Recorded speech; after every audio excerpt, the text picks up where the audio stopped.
Welcome back to Saturday night. Welcome back to Romhack Races. It's good to see you.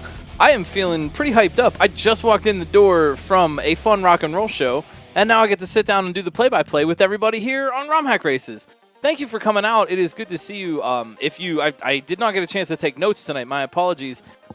If you do not know what we do here, this is Romhack Races. Every Saturday we have a fresh Super Mario World Kaizo level that no one's ever seen before, except for the testers, of course, and the maker who made it. And the racers will be attempting to race through that level completely sight unseen, sight reading, using only their wits and skill to guide them. Tonight's maker is detdu. You might know them. Excuse me, I normally take notes on these. I didn't get a chance to do that today. My bad. You might know detdu as the maker of Popoto Waltz from KLDC, half of Shallow and Pedantic from Hack Jam, and also Romhack Race number 169. They made Woods of Wrath. They're here for another night. Excuse me, I was kind of shouting at the show today. Sorry if I seem a little hoarse. They're here for another level. detdu is Crimson Cavern for week 189, which is just amazing we've had that many weeks. As rated by our testers tonight, length of longest section, 4 out of 10. Hardest trick to figure out, 5 out of 10. And hardest trick to execute, also 5 out of 10. So hopefully, kind of a down the middle level. We could see some consistency, some one shots. As we know, consistency and one shots do tend to win. And yeah, I hope you're all ready for a race. Sorry, I'm a little bit scrambled. Like I said, I literally just walked in the door. I made it on time with like 2 minutes to spare. I was playing a show earlier, but we got racers, of course, who are going to be racing the level. You know, I think it was John Madden that said if you have good racers racing good Mario, then you've got a good Mario race. And we got no shortage of that. Jank Pickle in the upper left, You Fail Me in the upper right, Halcyon in the lower left, and RB Pimlico in the lower right. We do have other racers as well who are not on the restream right now, because otherwise it would be a teeny tiny little screen. You wouldn't be able to see anything. And we have scouts who will be letting us know who's taking the lead and who we're going to get on the screen. Hopefully we'll get to see everybody's clear and have a good time doing it. If you want to learn a little bit more about us, you can go to romhackraces.com, our very official website, managed, of course, by detdu the Fourth. She's always helping us out. And you can get this patch, try this level out for yourself if it looks fun, or browse the other library of patches that we have from all our other previous races, as well as jump on our Discord server and talk shop with us. So, it's going to be a good time, however you slice it. How'd my show go? Thank you for asking. It went well. We hadn't got to play a show in quite a while. Nice to rock out. I feel some good energy, and yeah, just nice to play. We got 15 racers, I'm told, who've signed up tonight, so it is going to be a tough one. But we are here for everybody. Romhack Races, but we're here for everybody. We're here to celebrate everybody versus the level. First place, last place. These people are trying their best and playing some good Mario. So I hope you're ready for a fun ride. I'm GlitchCat. I don't know if I mentioned that or not, but that's me. I'll be giving you the play-by-play. I have not actually seen this level. I sometimes do, sometimes don't. This one I have not even seen it all yet, so it's going to be a surprise to me too. Well, let's get ready and have some fun. Thanks for hanging out. Get comfy, grab a snack, make sure your pets are comfy and taken care of, and get ready to have a Romhack race. Who did win last week? Good question. You could check it out on romhackraces.com, and exclamation leaderboard will bring up the leaderboard for this race. Louis won last week. Louis Duce. Okay. Well, here we go. Hey, thanks for playing my race level. Have fun. All right, our maker tonight, detdu, once again, and the level is Crimson Cavern. Let's see what's in store.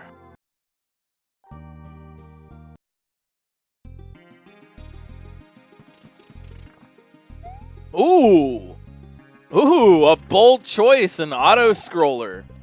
Yeah, okay, let's see how they do. Interesting. First things first, grab blocks to get out of that gap.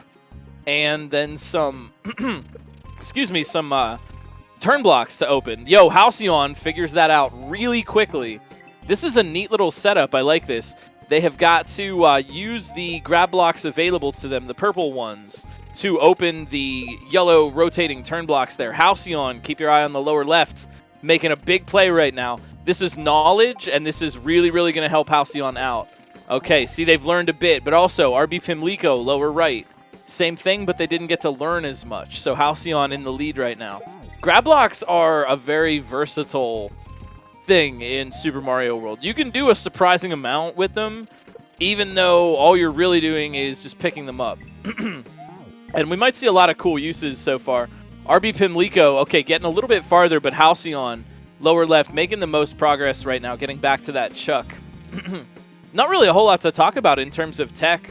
Of course, if you have any questions or anything, shout them out. Shout it out in chat. Let us know. No stupid questions. We are all students of Kaizo. Louis Duce in the upper left, if we can get a feed. And you fail me in the upper right, making some good plays. So putting a little bit of pressure on Halcyon. Remember, the racers don't actually know where each other is in the level unless they're maybe listening to the commentary. But we know, and so what I'm giving you is kind of the narrative that they don't see because they're just trying to race. Halcyon, yeah, looking for solutions at that Chuck obstacle. So first of all, you'll notice that the most of the racers have figured out that they need to bring the first grab block. You fail me going for it here. They bring the first one and they set it down because they need it to open that final turn block, and that was not apparent immediately. They have to move quickly here because, as I'm sure many of you know, but in case you didn't, grab blocks will time out. Once you pick them up, they flash for a certain amount of time, and then they just poof out of existence into a completely separate reality where we don't know what happens. I think it's the Wario dimension. And so what that means is that in any situation where you have a grab block, you have got to be moving a little bit fast in order to avoid that from happening. Yep, they just ascend right up there to where all grab blocks go. They become one with the air. They just kind of poof into air. Louis Duce though, watch the upper left here. Yeah, Louis Duce has figured out that Chuck obstacle. And here's a chance for some big progress. Now we get to see something else about grab blocks, that they rebound off of those slopes and you can spin jump on them.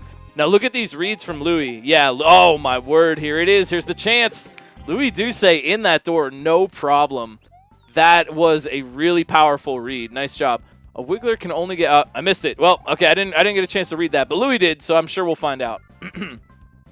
Now it is on the rest of the racers to catch up right now. Looking for You Fail Me, Halcyon, RB Pimlico, or somebody else. But Louis Duce now has, yeah, because of those reads, they have a big advantage because they get to learn about this section, and that is going to be dangerous. A faster auto scroll, and Louis on a tear right now. Oh my word. I didn't think Louis was going to get through that triple grab block toss section, but they did that really quickly. The thing to watch out for this, so Louis is about to come up to it again. They want to press Y and then release Y or X to grab each of those 3 purple grab blocks in sequence. So what you're seeing there is actually really fast Y mashing when they get to that part. But it can't just be mashing because of reasons involved with how Mario doesn't like to grab things or needs to be kind of close to something. So there's like a rhythm to it. And by being able to match that rhythm and grab and throw those blocks quickly, that's what's getting Louis through there. That is fast inputs. And once again, yo, Louis. Oh, my word. Yeah, they know how to do levels like this. Louis Duce has played a level or two like this before with these grab blocks. I like that Louis knew to when presented with 2 grab blocks later, Louis knew to save the one because that was how they did it in the first obstacle, which is good learning and exactly the kind of presence of mind that might win races. Look at these reads. Louis Duce, keep your eye on the upper left. This could be it. Yo, getting the keys out of the way.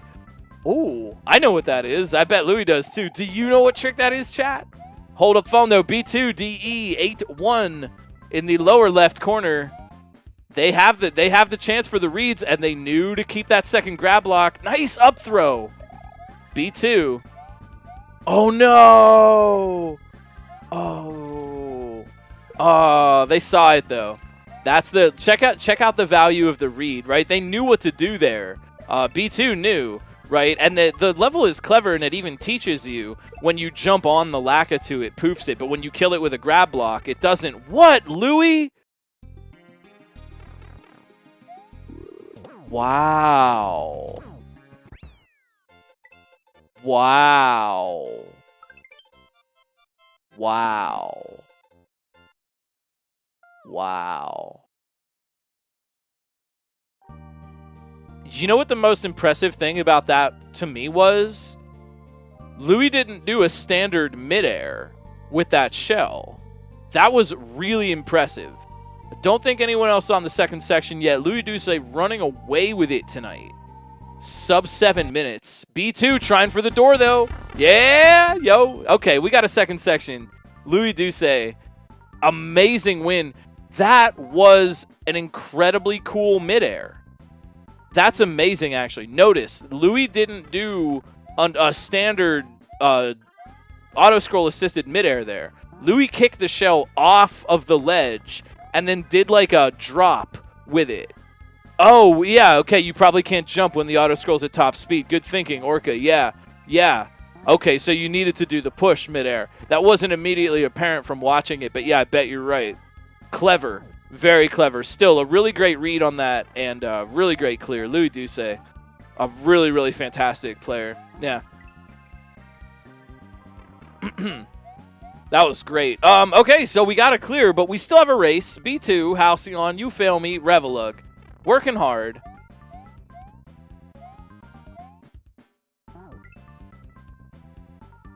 Really nice, clean level tonight. Not a lot of mystery here.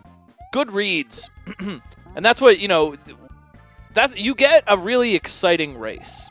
Let me just say this. You know, everybody wants to make complicated race levels. I think you get a really cool and exciting race when you have something that's nice and clear like this. You know what I mean? It really shows the skill of the players, mechanically speaking. Oh, well, thank you, Rainbow Llamas. It's nice to be around. I really like doing these races every week. If you have any questions or anything, please feel free to shout it out. I feel like I'm a little hoarse because I was shouting at the show. Yeah, playing Super Mario. Hey, we got a Super Mario game, huh? B2 doing a great job with this second section. Needs to get that fast Y mashing that we talked about, though. Also, I wanted to point out, too, there's a little trick at the start of the second section. There's a little trick involving how many of those yellow turn blocks can be rotating at once. The way to get through there quickly enough to not die to the auto-scroller is to hit all of the blocks so that the one below you will stop rotating when you jump up and hit the one above it. It's subtle and it's fairly easy to do, but it does kind of make the players move on their feet. Yeah, notice how B2 hits all four of those, and then that fifth one causes the one below him to stop rotating. Because only, I think, what, 4 can be rotating at once? Germdove in the upper right, looking to make a 2 for 2 on the checkpoint. Oh, come on! Oh! Halcyon's turn, but yeah, they can't kill Lakitu that way. I feel like that was some actually SMW jank right there.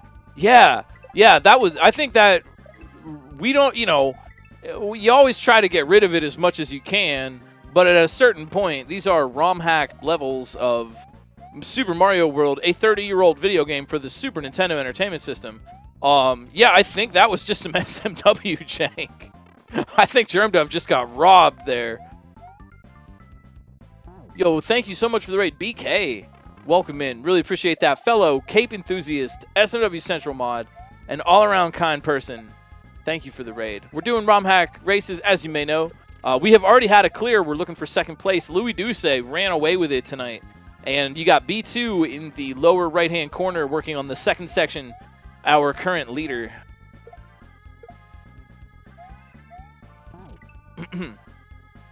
Thank you for 12 months, Margot.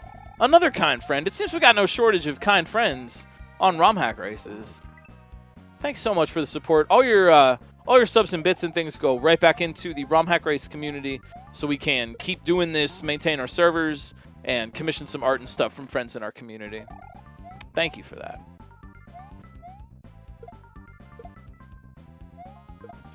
Some grab blocks tonight and really chill auto scroll. Crimson Cavern is the level. detdu, the maker. Yeah, these Lakitus are not behaving.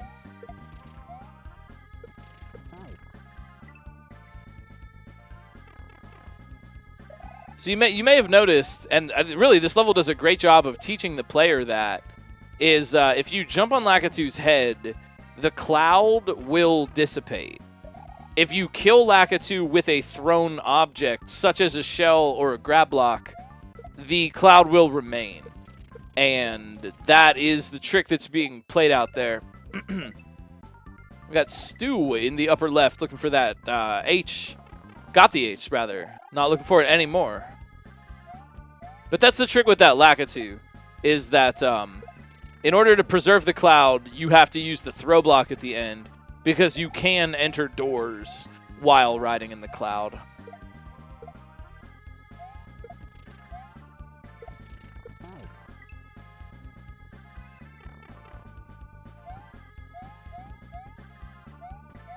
Yo, Halcyon making it to that checkpoint as well. 3 out of 4 on your screen right now. Germdove looking to, honestly, Germdove would be there right now if they hadn't gotten robbed. I can't award any. Well, I mean, I can award however many points I want. They're all made up, but I will award some consolation points. I know they don't really help, but you can trade in 1 consolation point towards a favorable cape turnaround on your next Super Mario adventure. So I have a few of those for Germdove.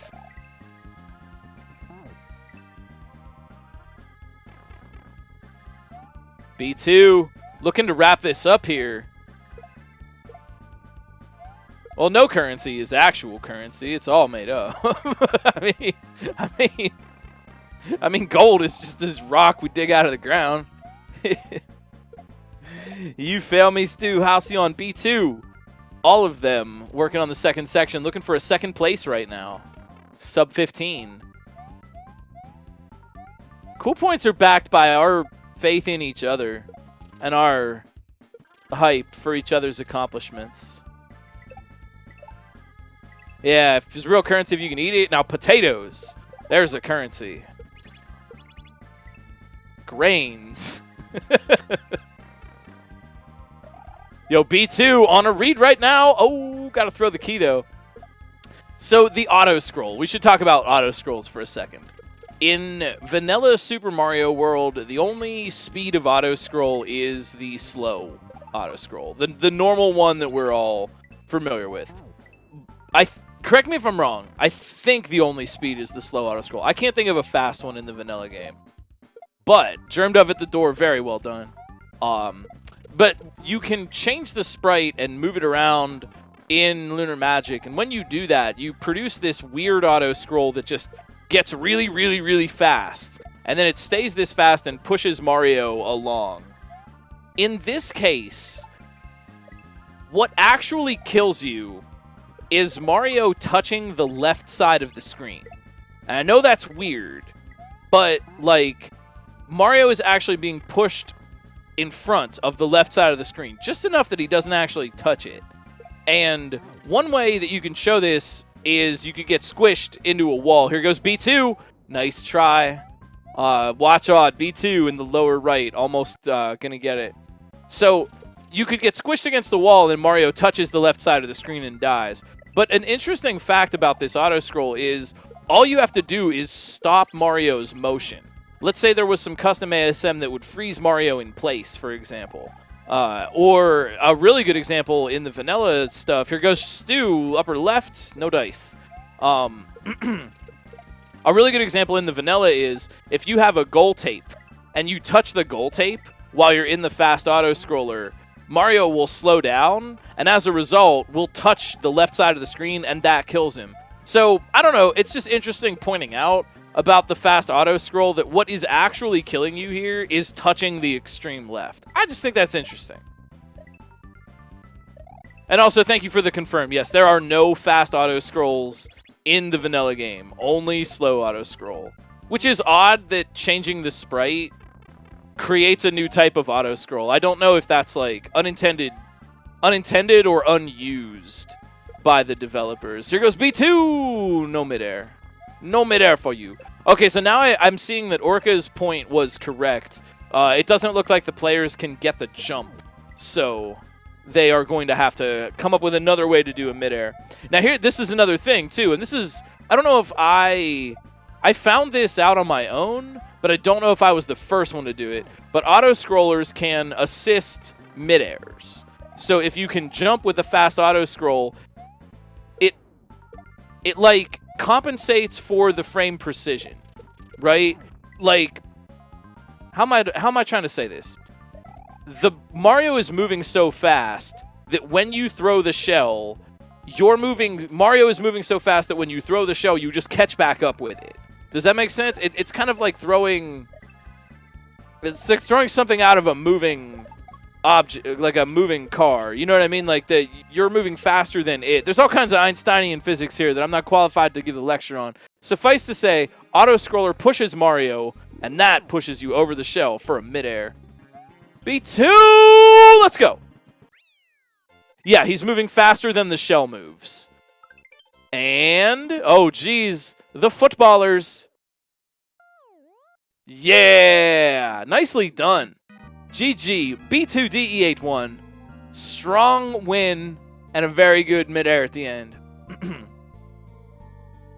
But yeah, normally if you're not being pushed along by the auto-scroller, you're moving at like what you would call a natural speed. You fail me! Whoa! Big jump. See how the scroll pushes Mario in front of the shell? No hesitation! And a nice podium wrap-up. That was so close. Very well done. Yo, you fail me for the podium. Yeah, very clean. Very, very clean clears. Nicely done. Don't forget to go and follow the racers. There are a lot of cool folks playing Kaizo in our community, trying to get their name out there, showing off their skills, and they would love to see some friends drop in chat and say, hey, I saw you on Romhack Races. Good job. Good job, RB Pimlico. I love the chucks at the end. That's a very classic Kaizo ending. They are coming in hot now.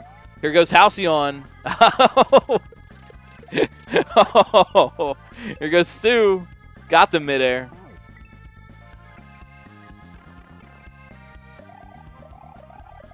Up and over. That's a GG. I love the Chuck ending. I think is classy. It's a classy. Just a nice. They even did that in the vanilla game, right? That goes all the way back. Oh, and hey, while we're hanging out, we got Germdove, we got Halcyon, we got Revelug, we got many other fine racers working on the second section here. Nathan, MG, upper left. But I really wanted to give a quick shout out for Super Mario fans out there. Gaming Historian's new video is Mario World. I just noticed that today. I think it's been out for a couple of days. But I was always hoping he would do a Mario World one, and he finally did. So if y'all are fans of Gaming Historian, I just noticed it, just a channel we all really like. If you like that, check out the Mario World video. It's nice. It's got a lot of cool little behind-the-scenes things. Germdove, nice! Yo, they powered through that last section, making up for the Lakitu robbery from earlier.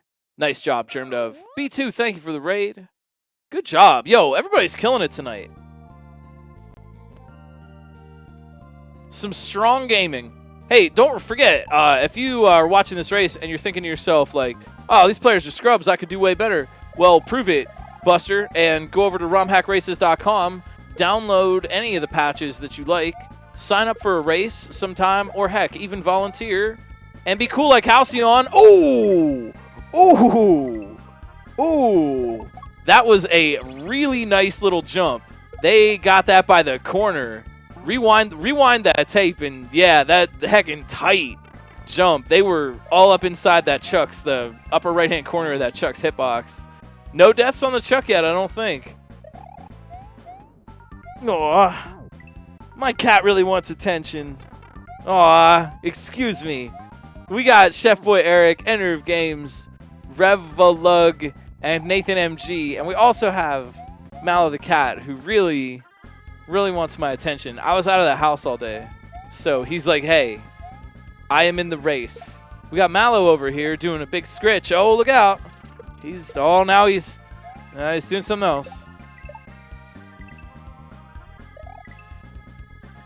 But seriously, if you're if you think they're all scrubs and you could do better, go prove it and sign up for a race. We would love to have you. I'm saying this as a joke. We are here to welcome everybody, even if it's your first race and you just want to try it to have fun. Romhack races is the clickbait, but Romhack community is the real deal.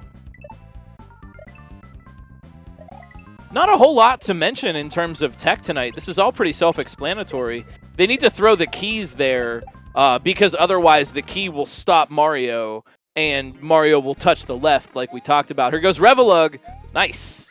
No fear on these chucks, man. Everyone's just done with football. No football. No.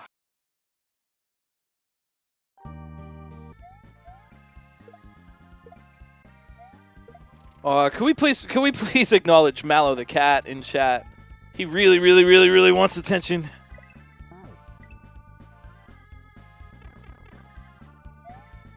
We got Anky Dom here, Ender of Games, Chef Boy Eric on the first section, Nathan MG, upper left-hand corner of your screen on the second section, currently in the lead. Sub 25 minutes for everyone so far. These are strong plays. Don't look at these races and be like, oh, 20 minutes, they must be very bad. No, this is a tough level. This was 4 or 5s out of 10 in all categories, and this is talent you're seeing here.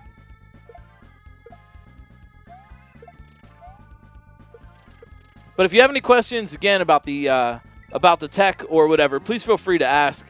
Try to educate folks about Super Mario World and Kaizo gameplay technology. So this one is pretty self-explanatory. Just a nice, clean, smooth level. Nice environment tonight from detdu. 6 racers finishing within 2 minutes of each... Blech, I'm sorry, I can't talk. 6 racers finishing within 2 minutes of each other. That is pretty wild. Unique New York. Unique New York. We got Mangort in the lower right-hand corner.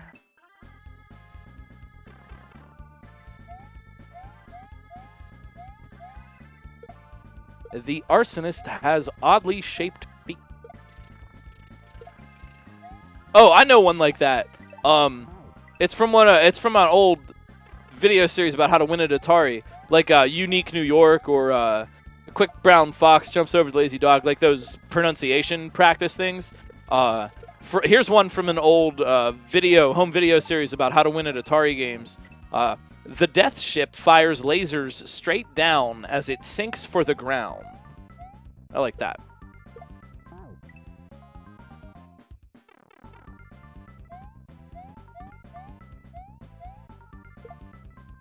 That's a nice little turnaround. I don't know if we got to mention that.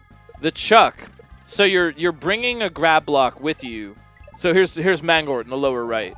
You're grabbing this block and you're bringing it with you. Now remember, you're watching the timer, and you don't want to collide the block with the chuck. That'll kill them both. Thank you for demonstrating, Mangort. They only did that to demonstrate for me.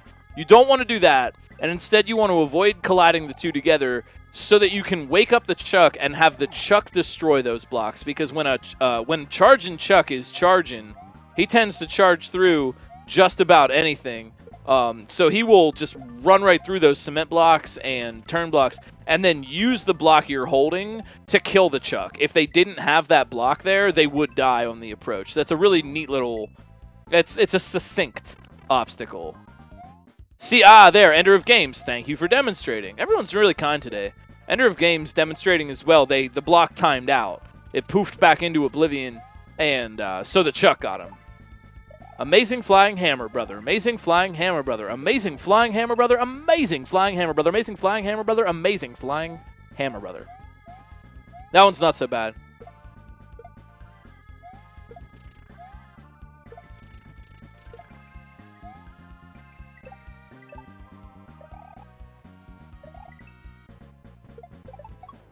The death ship fires lasers straight down as it sinks for the ground.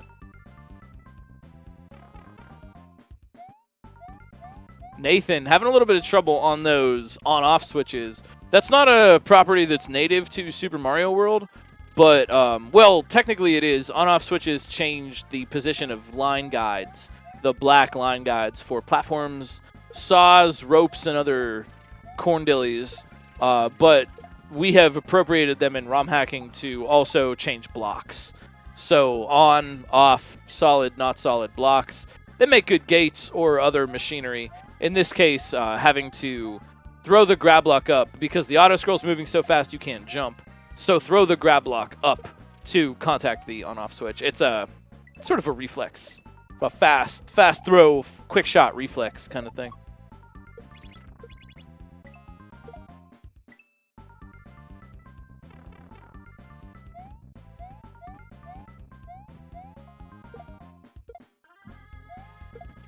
They did.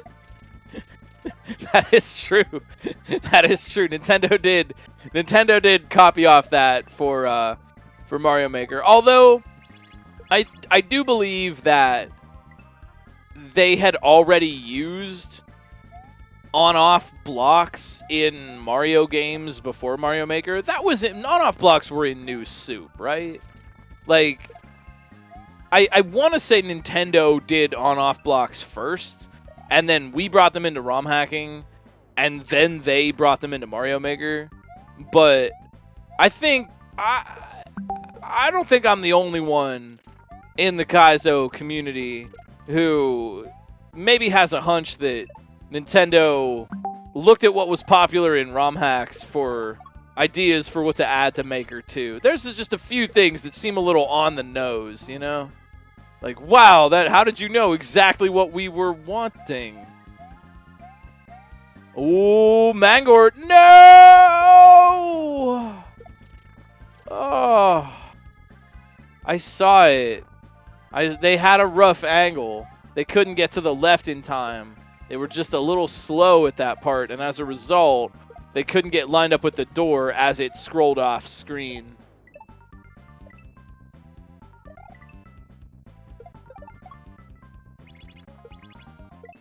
Bummer. Nathan, though, getting back. Needs to throw the keys or get squished for the midair. Ooh, dang. They got it, but they weren't holding B while they contacted the shell. And so they didn't get the big lift. I call that a boost. You either bounce or boost. Or bop, I guess. If you jump on an enemy without holding B and you just bop off it, that's a bop. If you hold B, that's a boost. I find that nomenclature helpful. H for Mangort, well-deserved. Yeah, I find the nomenclature of bop versus boop, or bop versus boost. Are we doing tongue twisters all night? I find that nomenclature helpful because then you could say, oh, do a boost or do a no boost. And you can more accurately describe how you're coming off of an enemy jump that you're making. You can borrow that terminology if you want. I think it's helpful. But that's what happened for Nathan there. They just didn't boost. They just they bopped when they should have boosted. And if you boop when you should have bopped and you bippity with the boop, then you can't be bopping. You know the rules. I don't make this up. I make these up. I don't enforce them.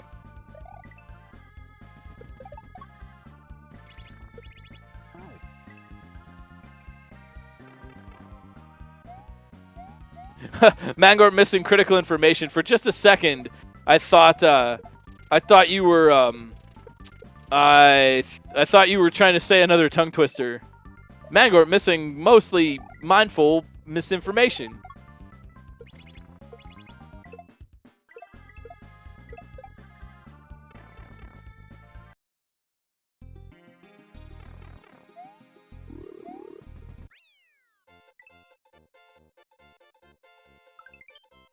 Hey! Nathan MG. Nathan MGG. Well played, well played. Yep, everybody is just bopping through those chucks with a step in their stride. What's that George Carlin bit? I don't need to hide. I got glide in my stride. Quality level tonight.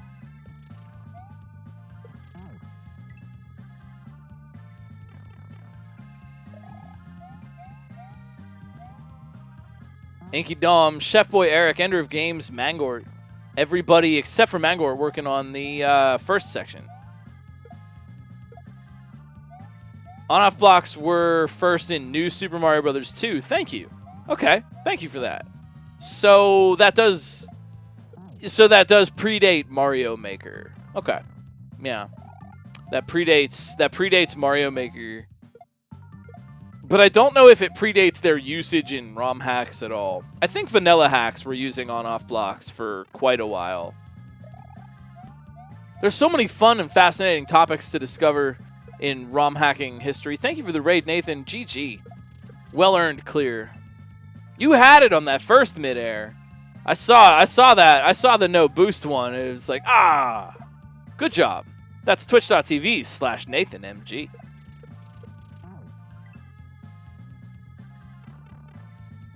Go and be a pal, though.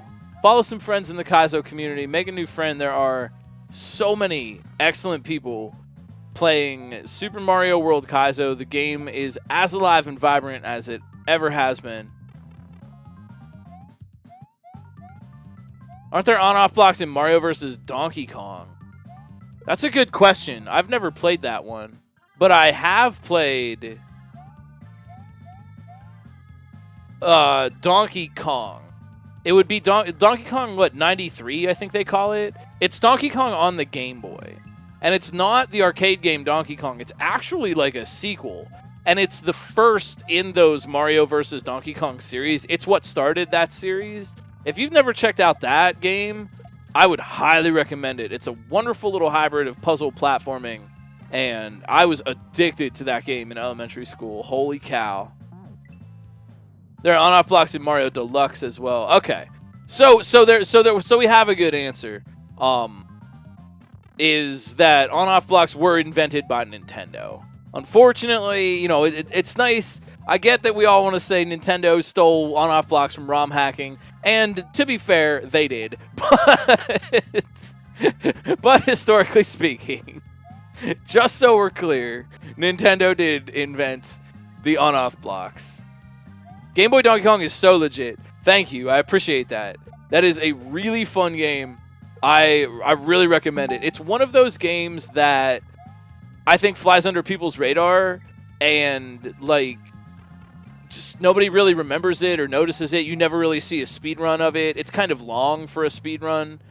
There's, like, unskippable cutscenes and stuff, which is never fun. You know what is fun, though? Jank Pickle. Lego Crafter Extraordinaire in the upper left-hand corner, making their way to the second section, angering the Wiggler God and spamming some grab blocks. But yeah, there's a lot of levels. Yeah, I think it's like 8 worlds and a big map. I want to say the speedrun is multiple hours, which is probably a reason why it doesn't, you know, get ran as much by people. Those longer runs just tend to be a tougher sell. But there are people that do it. I mean, respect to them, of course. But if you haven't just played Game Boy Donkey Kong, referred to I think as DK93 or whatever year it came out, 91 or whatever, really fun. It is a really good game. I always wished that they would make like a legit sequel to that. And I guess they did like March of the Minis and some of these other Mario vs. DK games, but I don't think any of them were quite as good. I think the original Game Boy DK was where it's at. You could make some wild Kaizo out of that, too, for what it's worth. Although I don't think a level editor exists.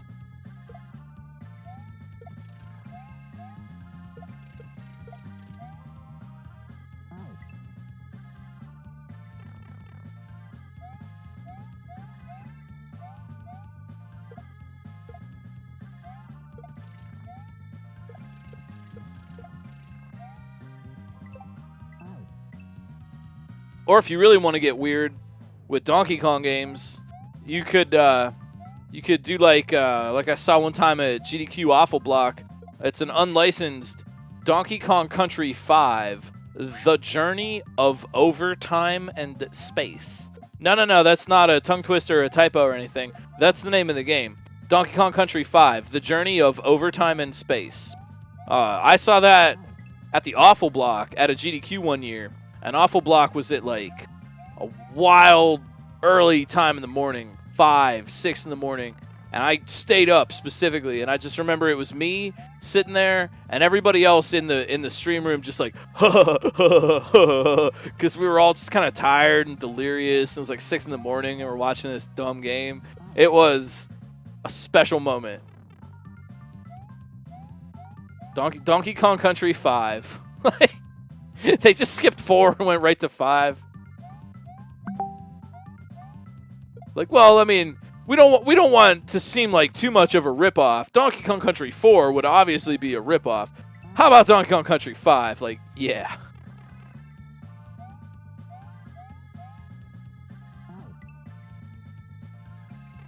Mangor, Jank Pickle, still working on the second section. Chef Boy Eric and Ender of Games on the first.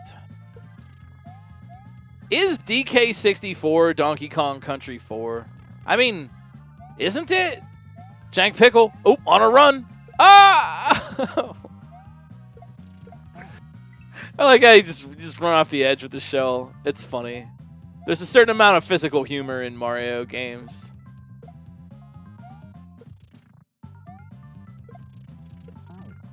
DK. Donkey Kong is here. DK. Donkey Kong.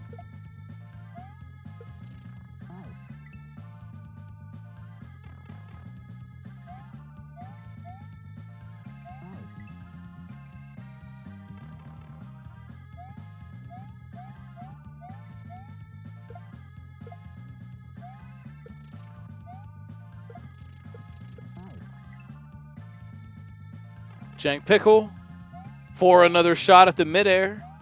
And the windup. Oh, and it's no good. And the referee's going to call for a timeout there. And the Yankees are not going to win the Superdome Bowl. What a turn of events. Okay, I'm exaggerating. It wasn't that dramatic. But a good try.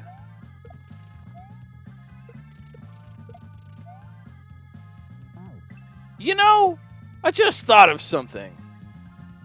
I like to think of things. It's one of my favorite things to do, really, thinking. I just think of these ideas and just kind of put them out into the world.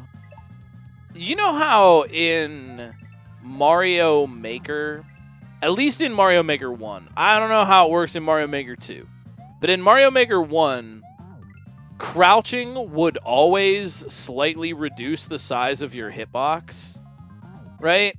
Small Mario could crouch and it would actually make you a little smaller. What if we had that in SMW and then we made a level that forced you to do that? Like 3/4 hitboxes or half hitbox, half size. I don't even think that would be a good idea. Maybe it would, maybe it wouldn't. I don't know. I don't care. I just put these ideas out there, and maybe something will happen.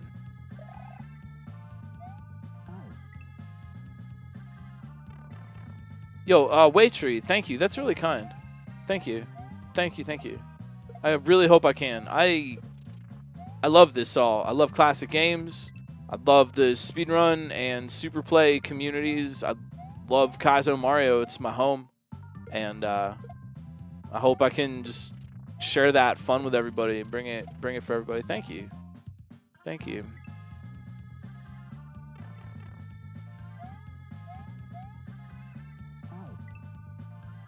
It's nice to be part of an international community, and it's also nice to be part of an historical continuum of Kaizo players and modified Mario players. Since 1987, players have been exploring the secrets of Mario games and realizing that that Mario games have infinite potential. That discovery was made in 1986, you know, the year Mario came out. And ever since then, communities of people have been having the same kinds of conversations that we have and the same sorts of ups and downs, challenging themselves, making new creations, adding new code, ASM, and kind of just surprising each other and having fun with each other. You know, not only are we part of a modern international Kaizo community of players and makers and coders and music porters and graphic designers. But that community is the tail end of a comet that is a historical continuum too, and that we have all the makers and players from the past as well. We're an established thing. Kaizo exists in the generalized gaming zeitgeist more and more each year. In fact, I think at this point, like a certain broad percentage of gamers in general are at least vaguely aware of that wild, really difficult Mario stuff, you know. And more people all the time have at least heard of Kaizo Mario. We like exist now. Kaizo Mario is here to stay, and it is a lot better because you're here, making it something good. It's what we make out of it, which it has always been. Pardon me. So thank you. Thank you for being a part of it. Every race, every run, every new hack that comes out, every player that beats something new or challenging, it adds up. It all adds up.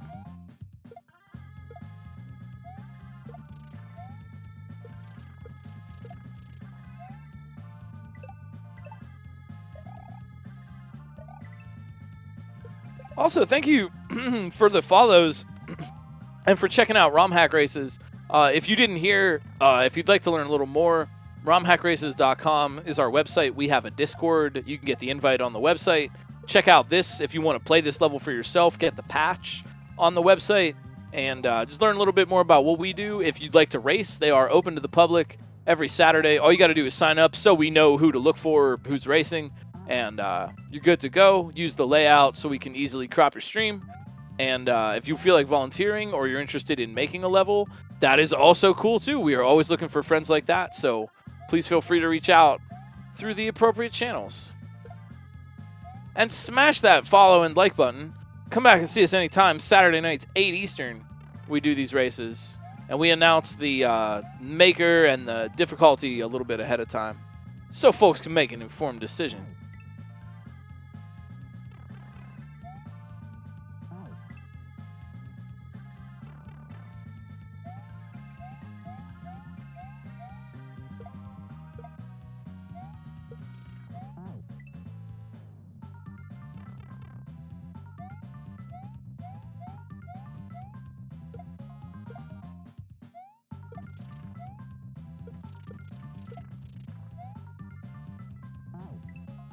Oh, Jank Pickle, I think trying a different strat.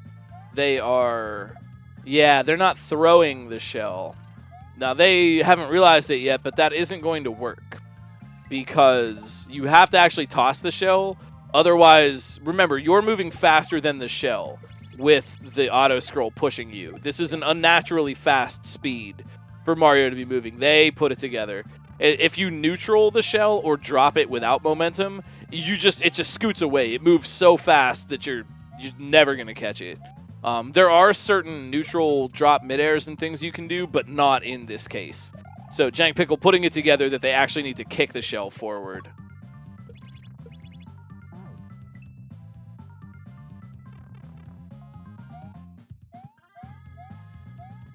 I think Kaizo really thrives as a community because there is something for everyone. You know, if you wanna design hacks, if you want to make pretty hacks, if you want to make challenging stuff, whatever type of hack you want to make, there's a strong community for that type of hack.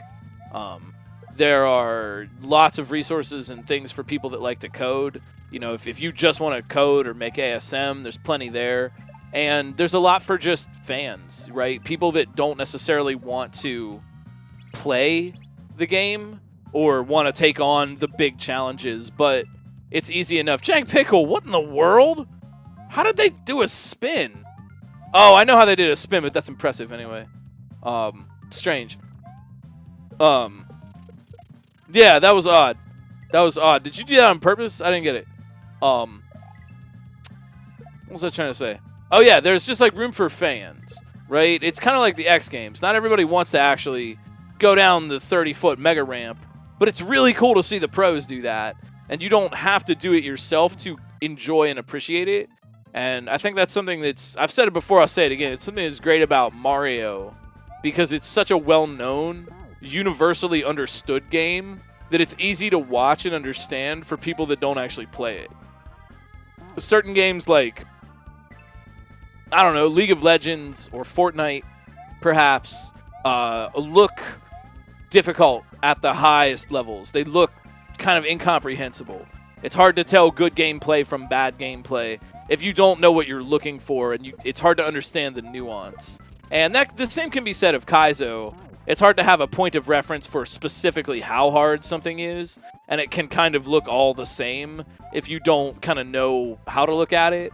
But at the very least, someone who's never seen it before can look at the screen and say, ah, this is challenging, interesting Mario, and be surprised by that and understand what they're looking at without having to be told in a lot of cases. And I think that makes Kaizo a powerful medium for even just entertainment, right? It survives because we have all of our bases covered. Kaizo has that something for everybody. It's not just players playing for other players, you know, nerds for nerds kind of thing. It's whatever you like about it, there's a place where you can participate in your way. And it's tough because sometimes other games tend not to have that. I know I don't need to open the can of worms that is, let's talk about the Souls games fan base or anything, but, you know, compare. Comparatively speaking, Kaizo is not like that. You know what I mean? It's difficult. If you just like watching that kind of thing, it can be complicated. It can be tough to, you have to have a foundation with it. Mario helps by being so universal. Tetris also has that same kind of quality, and other games as well. You know what sometimes maybe doesn't? Fighting games. Even though they're really, really cool looking, sometimes it's hard to tell if it's hard or are they playing well or bad or whatever. At least for me. Maybe I don't have the eye for it. Not to get down on any of these other types. They're all very worthwhile skills. And the people that play them are, you know, they put in the time to be actual professionals. But Kaizo is uniquely watchable, I think, for general non-gaming, non-super play audiences. Kaizo is very uniquely watchable and surprising in a lot of ways. Chef Boy Eric, I saw that. Oh, jeez. Oh, shucks. Yeah, no, I saw it. Ah, shucks.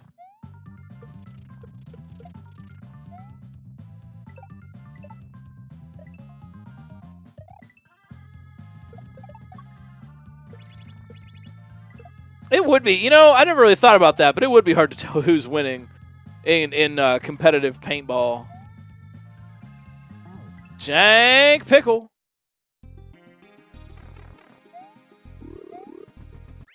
Nicely done. Up and over the chucks. Well played. And still maintaining the perfect streak on the chucks. I'm going to give every player that didn't die to the chucks 100 cool points.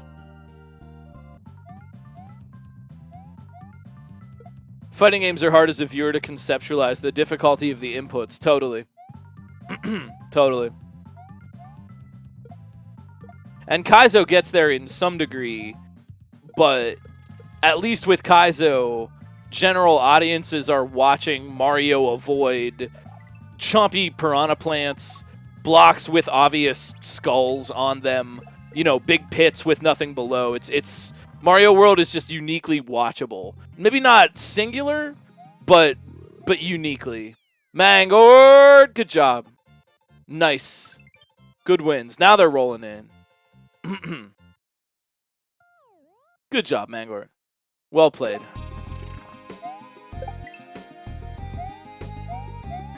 But yeah, it's that unique watchability of Kaizo that I think has really helped it. It helped races like this, GDQ presentations, you know, just helped general audiences get excited about it in a way that's harder for general audiences to do with even something awesome like fighting game. or whatever, or other speedruns. Not to get down on these things. Not to say Kaizo's better than all of that. It isn't. It just has this very unique watchability because so many people understand Mario without having to be told. Final 4 already? Huh, jeez. We got Endless Ascent. We got Chef Boy Eric. We got Ender of Games and Inky Dom. First section all around, but they'll get there.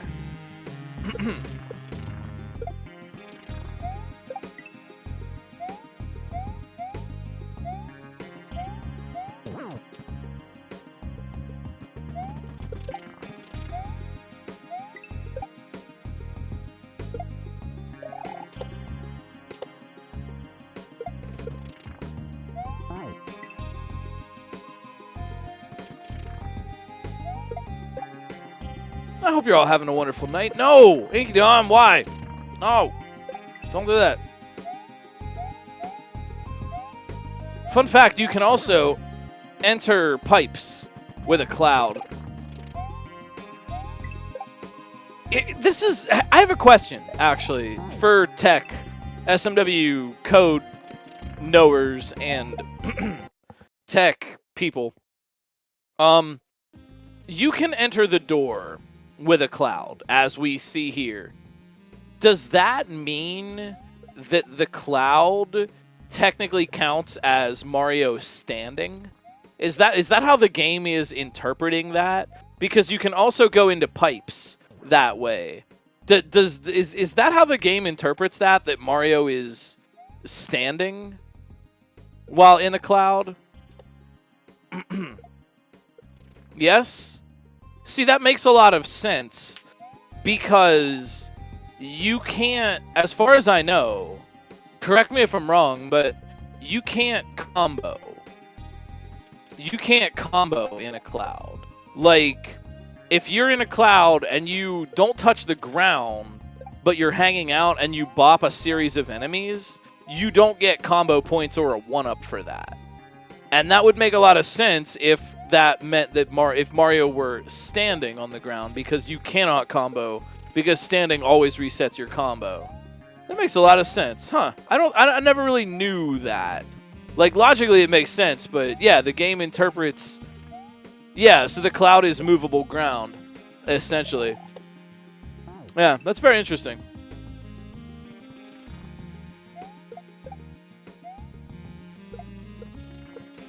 Yeah, like you're on a gray platform and you're walking around. Huh, that's interesting. Now, that's not affected by ice physics, though. Is that because you're actually essentially just walking in place? Like, so when you're in the cloud, you're basically in a 1x1 tile of movable ground with walls on either side that just moves in the direction you're walking. That's like what the game is interpreting. And that's why you wouldn't have ice physics. So, could we make a cloud with ice physics?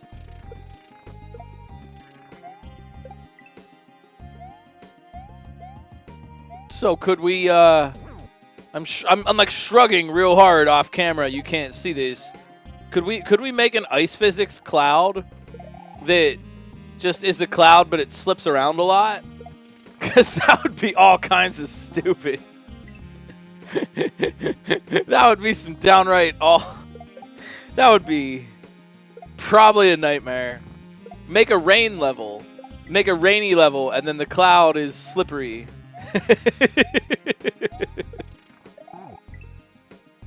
Like I said, I just like thinking of these things. It has its own momentum values, right, that it like gives to Mario. I see. So that would be more of a custom set of movement for the cloud and less taking ice physics and putting it on that. Okay, that makes sense. Okay, here's another question then. I guess, like, what are some other things? Yeah, like, so in a cloud you could activate, like, a great platform. I don't know, I've just never really thought about that a cloud counts as standing. I feel like there's something really weird and cool you could do with that. But I'm sure it's already in a jump or a VIP hack somewhere. Rainy cloud that puts out the Sumo Brother fire? That's not a bad idea. Upcoming VLDC, that's exciting.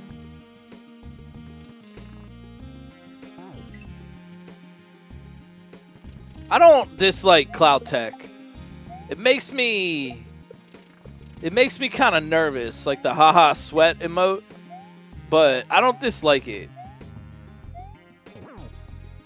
That's one thing I'm not going to mention. Well, I do anyway, but I try to be careful about mentioning what tech I like or don't like, because you don't want to give ammo. Chef Boy, Eric, making their way through. All right, I'll tell you. My least favorite thing in Kaizo right now is the balloons. They're not even bad. The levels with them aren't even bad. I just, the balloons. This always makes me groan.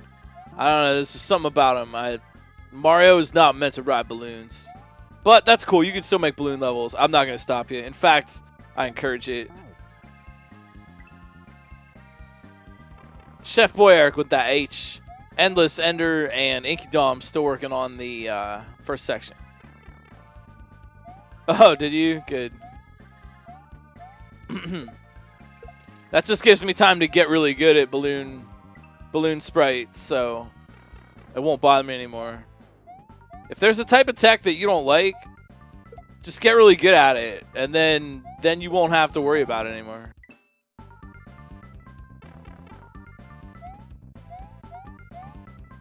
Why do people that crap on certain tech not just get good at that tech? I'm trying to do the Omicron Persei 8 reference.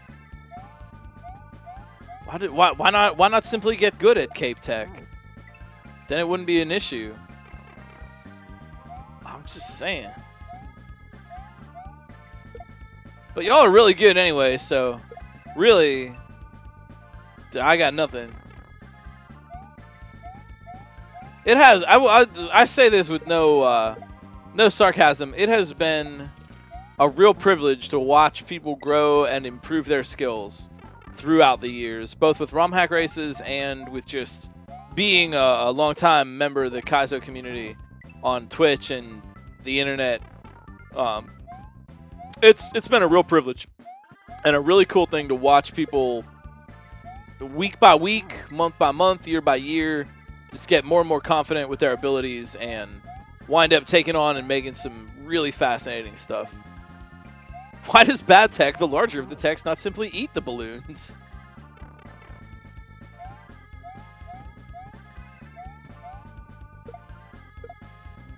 Nah, I mean, you're not wrong. There's a strong link. I mean, there's certain things that I'm bad at that I avoid too. Certain glitch abuse or Yoshi mouth item swappery. The dark magics of SMW that I haven't ventured into yet, like breaking SMW or some dancing kind of wild glitch abuse stuff. Yeah, I fear that as well. But it's not bad because I'm bad. It's good and I'm bad, you know? I understand that not...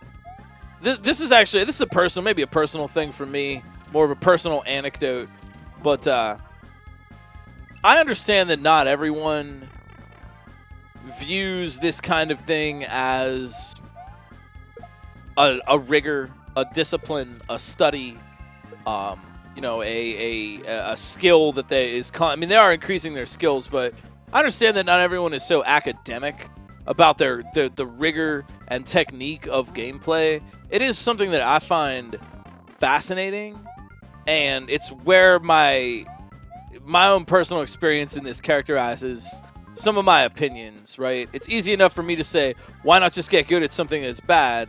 It's easy enough for me to say that, but to do it is a different thing. And it is, of course, valid to just not be interested in things that you're not good at, right? Not everyone wants, as a player, to put themselves in situations where they're going to have to be bad at something for a long time until they learn it and get good. The process of learning and accumulating skill is not as enjoyable for everyone as it is for some, and that is also valid. I would like to make that point along with my first point, that it is perfectly cool to just have fun and play the things you want to play and not treat it like such a discipline that you must study and have rigor and things. That was the approach that I brought to it because that's the community and games I come from. Go Ender in there. Nicely done. Ender of Games with the second checkpoint. Moving on. That's good. It's Chef Boy Eric and Ender of Games on the second upper right and lower left. Endless Ascent and Inky Dom on the first section, upper left, lower right. GG. But it is, you know, it is my particular background in gaming to treat video game play as a rigor on par with anything else. You know, skateboarding, musical instruments, juggling, anything like any kind of serious rigor and skill study where you could learn from great players and explore techniques and express yourself through your technique. Not everybody wants to take it to that level. And I don't know. I get that. I want to acknowledge that because I so often don't, and I want to make that clear as well. However, the easiest way to overcome some tech that you're having trouble with might be, you know, just hang out, do a little practice. You don't even have to go to college, you know, Kaizo College. Just give it 10 minutes. Give it a little isolated practice. You know, reduce it to the thing you need to learn. Not everyone wants to do the cool stuff, but sometimes the uninteresting, repetitive practice is what's going to make or break it. What are some games, techniques, styles I have currently as my next goal? For me, do you mean for me personally, Glitchcat? I will tell you that in 1 second. Right now, my cat wants too much attention, and I'm going to have to do something about that. Excuse me for one moment. Actually, no, he doesn't want to go. Yeah, what are my goals, techniques for style? I personally would... I just got mid-airs. I got a better mid-air technique. Endless Ascent. Ooh, they got it. Well played, well played. Endless Ascent for the door. Nice. We got 3 for 4. Inky Dom looking for that checkpoint. I just got a better technique for mid-airs. Drop mid-airs, no P-speed mid-airs, all the mid-air variants. Now that I've got that, I would like to do a little bit better with some advanced forms of Yoshi flight. I'd like to learn tongueless. I'm not that good at tongueless. I know how to do it. I've done it a bit, but I'm not that good at it. I'd like to learn tongueless Yoshi. I'd like to get a little more concise, maybe is the word I want, with my Yoshi flight. I would like to just be better at that on the whole. Yeah, tongueless is awkward, but it's something, it's an area of skill that I would like to have.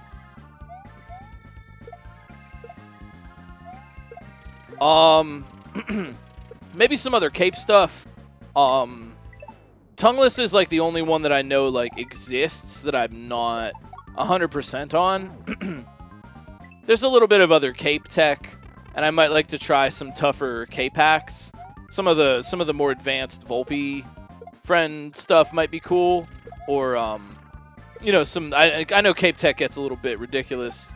After that, probably the glitch abuse. I'd like to get a better handle on the deep kind of dancing the wizard, TAS abuse, glitch puzzle abuse kind of stuff. All the Yoshi item swapping and the weird power-up swaps and the power-up incrementation and all that stuff that like I know about, but I've never really sat down and understood the theory for and how to set that up. And then after that, I don't know. Whatever else is left. But that's kind of my plan for myself as an SMW player, along with just grinding all the skills I've already got. Also, key jumps. I just feel like I could be a bit better on key jumps, and I would like to work with my key jump technique a bit more. So that's me. I don't know. What are you all? What are you all working on? What's your plan? Same question, chat. What are you currently working on with SMW?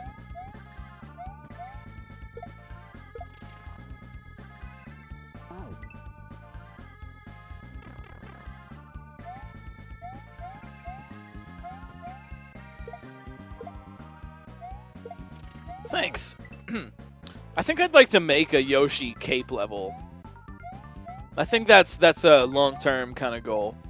I'd like to make a tough Yoshi cape level as a way of practicing my skills. Insomnia. You beat Hyperion. Yo, good choices. Good choices. Chambo World. Speedrunning is good practice too, though. You know, I often like to say, like, well, I would rather just beat the games, but there's a lot of value in speedrunning. It gets you, makes you tight, makes your inputs tighter, makes you, I don't know, playing. There's value to playing something you already know, I guess. A good way to practice cape and key jumps as well is Donut Plains 1 in the old vanilla game.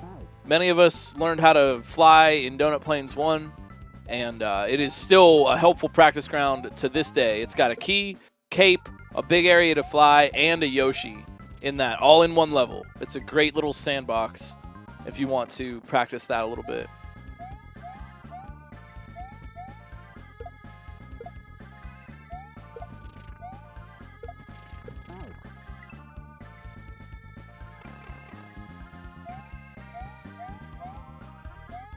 Yeah, don't count out the vanilla game or non-Kaizo. Don't think that just because you're not playing a Kaizo hack doesn't mean that you're not getting better at Kaizo. You know, Kaizo is Mario World. To improve at Mario World is to improve at Kaizo. And oftentimes, the vanilla game or a non-Kaizo hack will give you opportunities to practice that are just more chill. They're just easier, you know. Instead of doing the tightrope practice 50 feet in the air, why not do it 2 feet in the air above a net? You're still walking on the same tightrope, you know. Whether or not you're doing a shell jump in combination with 50 other shell jumps on a fast auto scroller or whatever, or whether or not you're just doing it on a standstill, you're still doing the same trick. The motions are the same in many cases. So don't count that out as a source of practice. Yeah, it is, you know, thanks. I think the tightrope analogy works. And think about this, like, if you want to learn how to be a tightrope walker and you're new to it, are you going to learn by putting yourself up 50 feet in the air? You're going to fall, you know? Like, no beginner tightrope walker in their right mind would do that at all. Kaizo is like that. You know, you don't fall off a cliff, and you know, you don't in Kaizo you just get to die and try again. But think of it like frustration. You know, you're not going to get as frustrated. You know, in the analogy here, a new player wouldn't walk across a 50-foot tightrope over the Empire State Building because they'd fall and get real hurt. In Kaizo, the analogy is you're just gonna get really frustrated. And it's gonna feel bad, and you're gonna be like, "Dang, this is so hard, and I never can do it." You know, that's the falling in this analogy. So understand what you're doing first, so that when you go to do the hard stuff, it's not gonna hurt, and you'll get more fun out of that. You know, you want to absorb the impact of hard hacks with your skill, and you get skill anywhere, not just by grinding hard hacks. I would agree, Sean. Playing Celeste a lot, you feel it's helping your SMW skills. That's a hidden secret, is that with the right mindset, if you play one game, you're playing all of them. You know, the real secret, I know this sounds silly, but the secret is that it's all the same video game underneath the surface, right? Most video games are asteroids. In a weird manner of speaking, like, most video games are asteroids or Pitfall, you know? And if you practice one game, you can learn all of them. Is Inkydom ahead or behind? Inkydom is behind right now, unfortunately, but they're doing their best, and they've got a good strat for that grab block throw.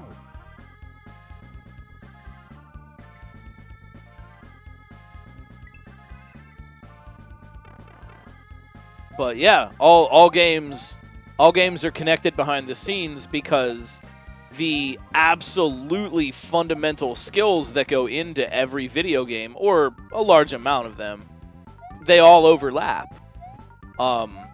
If you really want to get heady, right, it's all controlling computation with button presses. It is. Think of the code as a formal system, which it is, and then consider that with button presses, you are providing variables that the equation then solves. When you get a high score or activate a particular screen, what you really have done is generated a particular theorem of the formal system that is the code of the game. And if that doesn't blow your mind, well, then I'm gonna have to try harder. Right? Yeah. Every game is DDR. Every game is Space Invaders. Every game is Mario.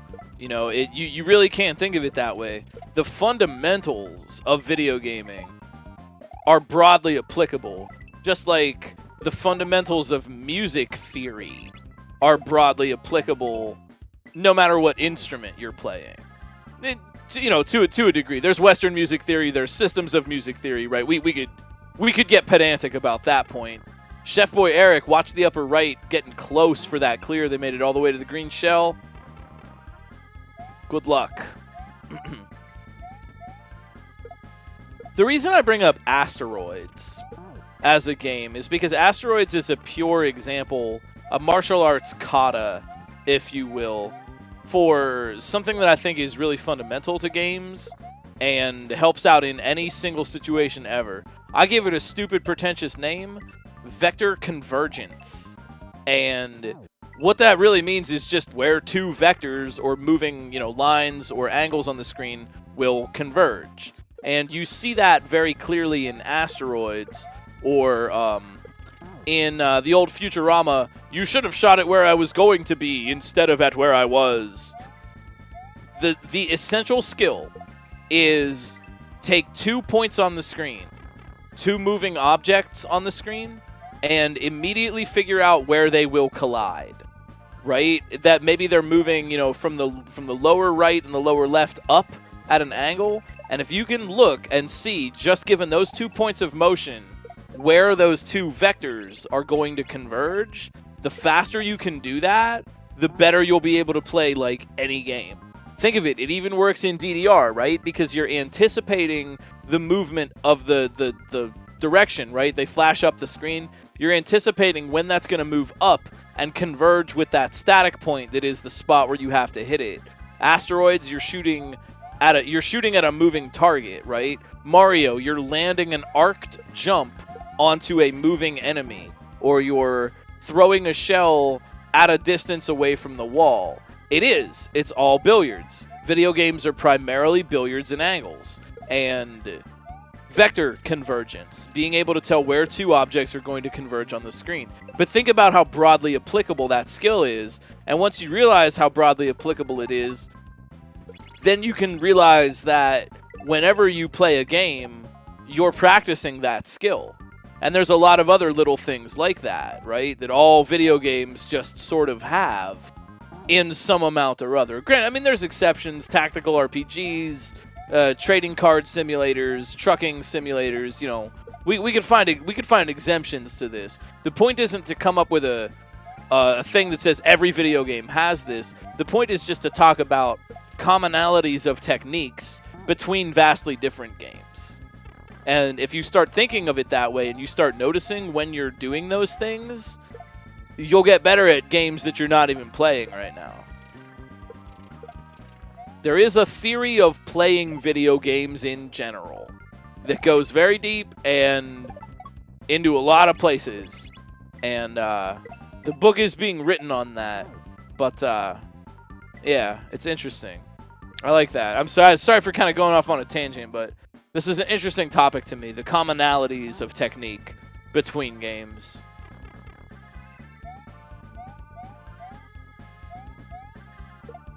Ender of Games. Nicely done. Ender of Games, GG sub 116. A tremendous performance. Well earned. Nice job, Ender.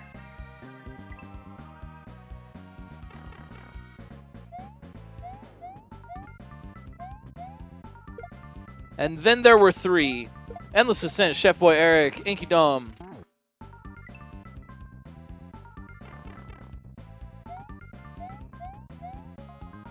I'll have you know that Mallow the cat is right here, laying on my lap, doing a big heckin' sleep. I was out all day, so he's like, where were you? Why are you not doing a heckin' sleep with me? The cat.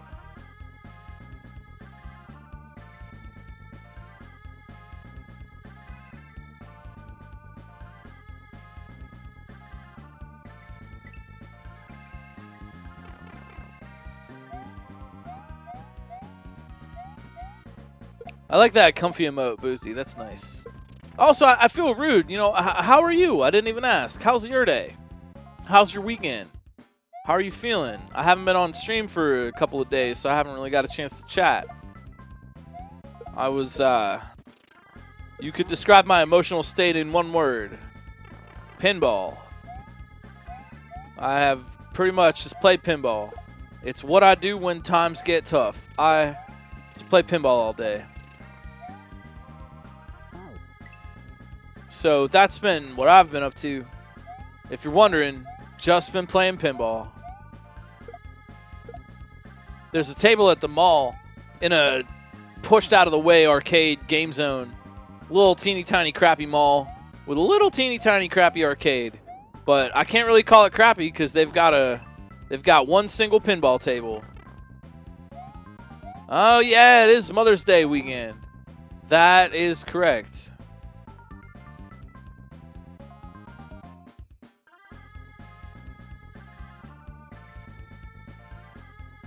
Thanks for reminding me.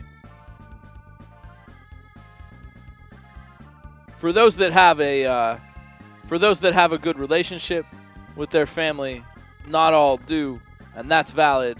And for those that still have those people in their lives, some don't, and we have, you know, we support those people feeling rough.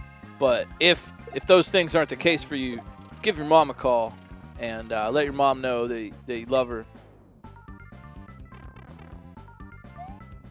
I believe it was Mr. T who said, treat your mother right, fool.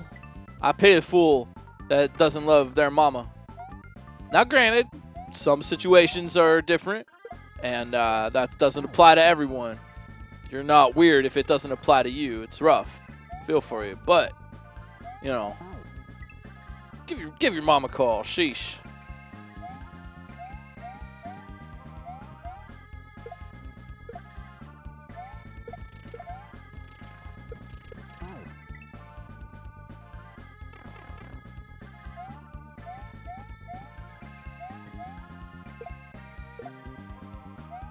What do you think Mario and Luigi's mom is like?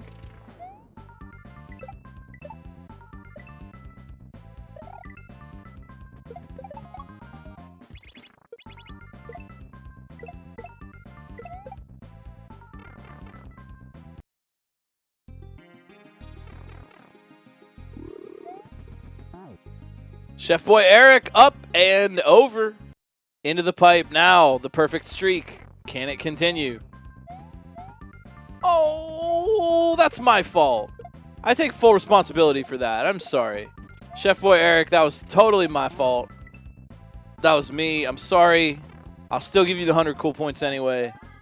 That was me. I cursed it. My bad.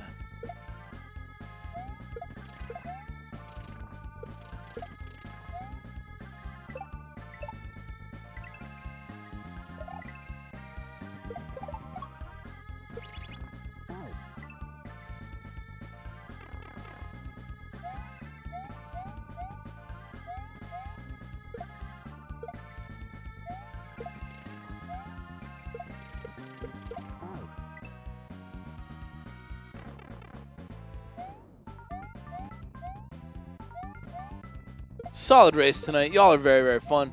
Say, if you want to learn a little bit more, romhackraces.com is the website for you. And I would really like to take this opportunity. I usually make notes before I go on for these with everybody I wanted to shout out. But I would really like to take this opportunity to thank the staff and volunteers of the Romhack Races community. you get to hear my silly voice telling you this or that about some silly concept in gaming. But these races are brought to you by a really stellar volunteer team, and it would not be possible without them. Thank you so much, Cherry Evie, Kelgan, Omnom Nom, for modding tonight. We really appreciate that. Dr. No on the restream, always a pleasure, helps keep everything going, and is just such a kind individual. Of course, detdu, our maker tonight, with the great level. And let's see, check out the names.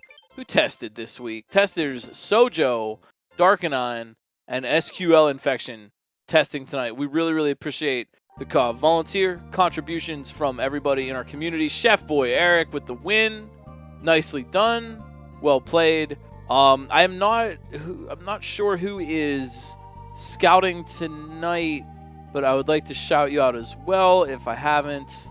Who is scouting tonight? Star-Lord, thank you so much for scouting for us tonight. Kelgan, of course. Dr. No. We really, really appreciate that. The scouts let us know who's in what positions so that we know who to put on the restream. Thank you for all of this. Yeah, Kelgan and Star-Lord tonight. Thank you for that. I want to make sure I really give a shout out to all the folks that are helping out with Romhack races, so you know that there are way more people than just myself doing this.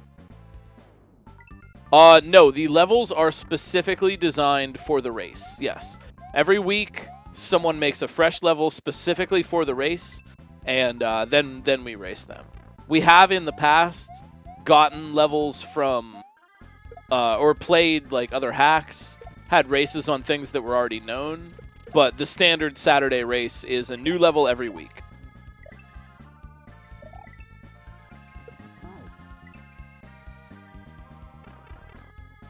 And speaking of a new level coming up every week, there are a lot of really great makers who are going to be making upcoming levels for us.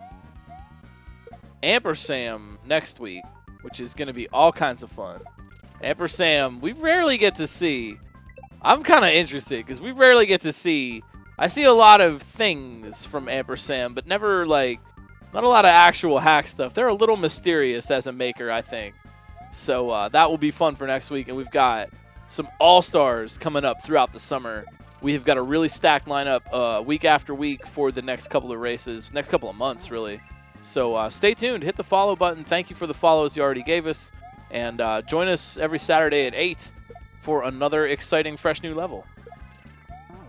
We're not quite done yet, though. Endless Ascent, still working on it. And Inky Dom still working on that first section. That is true, yeah. Race 200 coming up. Next week will be 190, and pretty soon we'll have 200 weeks. That is a long time.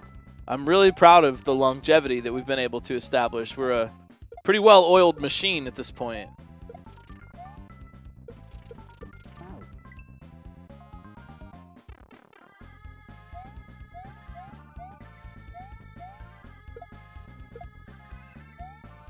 The day of race 200 is almost 3 years to the day of the first race. That's pretty cool. That's pretty cool. Wow, Romhack race week 1. Man.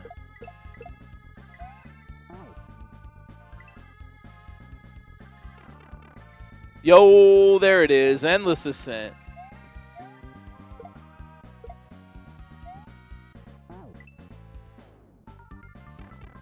All right, Endless Ascent. Keep your eye on the left. They are close. Hoping for that clear pretty soon.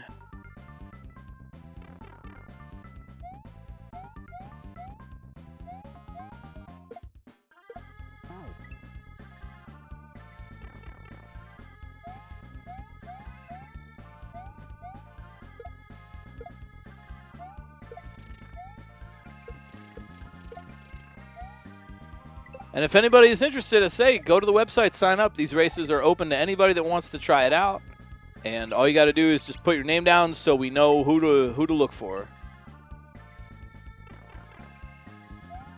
Oh, Endless.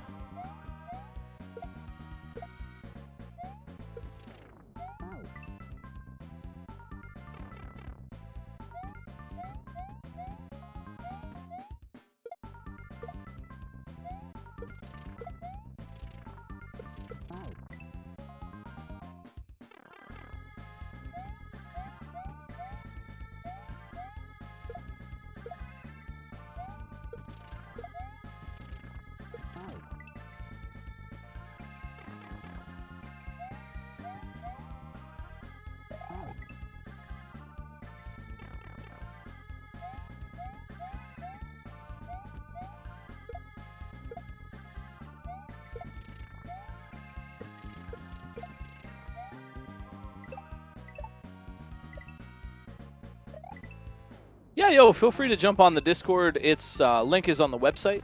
There are a lot of cool folks on Discord.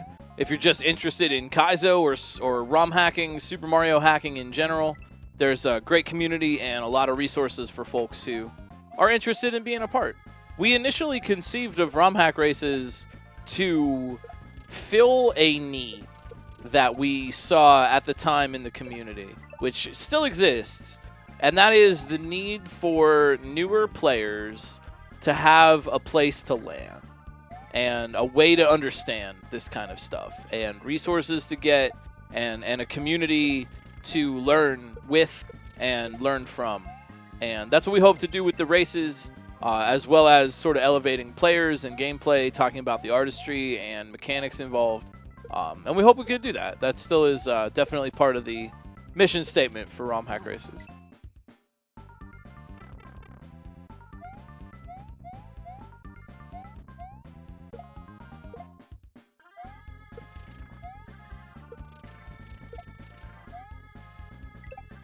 Oh, thanks.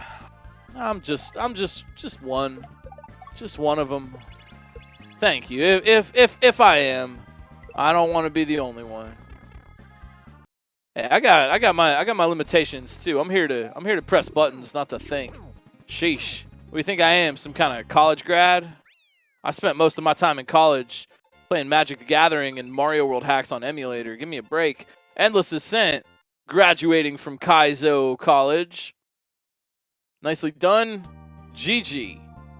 A well-earned clear. Good job. Notable Tunic expert, Endless Ascent. A fine player.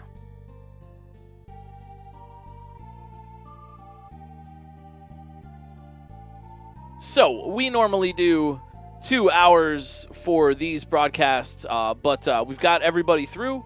So, as is tradition, we are going to go on a raid for the evening. We don't know how long they're going to last. Sometimes they're a little shorter, sometimes they're a little later.